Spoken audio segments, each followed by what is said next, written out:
এখন বলছি জয় বাংলা বললে পেটাবো। নৈহাটিতে দাঁড়িয়ে পার্থভৌমিককে চ্যালেঞ্জ অর্জুন সিং এর। সন্ধ্যায় নৈহাটির গরুর ফাঁড়ি মোড়ে পরিবর্তন সংকল্প সভায় যোগ দেন অর্জুন সিং। মঞ্চ থেকে তিনি বলেন, সেদিন গারুলিয়া লেলিননগরের সভায় বলিনি, এখন বলছি এবং পার্থভৌমিকের বাড়ির কাছে গিয়েও বলবো, এই জয় বাংলা বাংলাদেশের স্লোগান। জিহাদিরা এই জয় বাংলা বলে সেখানকার দীপু দাসকে পুড়িয়ে মেরেছে। এ রাজ্যে জয় বাংলাকারীদের হাতে সনাতনীরা আক্রান্ত হলে পেটাবো পেটাবো পেটাবো। জয় বাংলা বললে পেটাবো। আমি জয় বাংলা বললে পেটাবো, আমি এই কথাটা বলিনি, কিন্তু এখন বলছি পার্থভৌমিক, তোমার এলাকা, তোমার বাড়ি এলাকা, তোমার বাড়ির সামনে আমি মিটিং করব।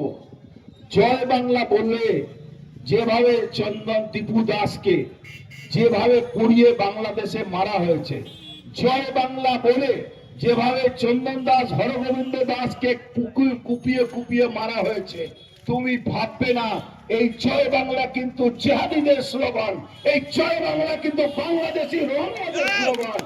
আর এই জয় বাংলা বলে যখনই পশ্চিম বাংলার মধ্যে এই জিহাদিরা আবার কালকে তোমার বাড়ি পোড়াবে না, তখন তোমার কি হাল হবে। আর নিশ্চিত থাকো, জয় বাংলা বলে কোন সনাতনী বাড়ি, কোন বাংলাদেশি মুসলমান রোহিঙ্গা পাকিস্তানি পোড়াতে গেলে তাদেরকে থাপড়াবো, তাদেরকে পেটাবো পেটাবো।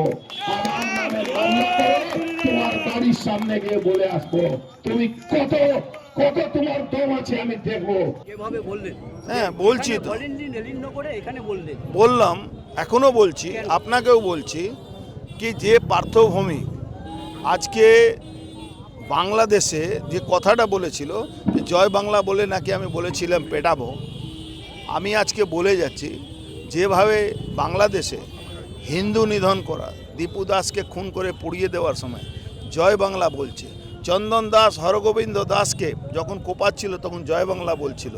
এই জয় বাংলা বলে কোনো সনাতনী হিন্দু কাছে যখনই বলতে যাবে, পোড়াতে যাবে, মারতে যাবে, তখন এই জয় বাংলা যারা রোহিঙ্গা মুসলমানরা বলবে তাদেরকে থাপড়াবার দায়িত্ব আমাদের আছে। कुछ दिन से जनरल कैमरे एक ही बात बोल रहा है कि जिस दिन आप अपना सेक्रेटरी रिमूव कर दीजिएगा उसी दिन आपको बिहार भेज देंगे, और उन्होंने चैलेंज दिया अगर नहीं भेजा 10 दिन में तो नाम चेंज कर लेंगे अपना।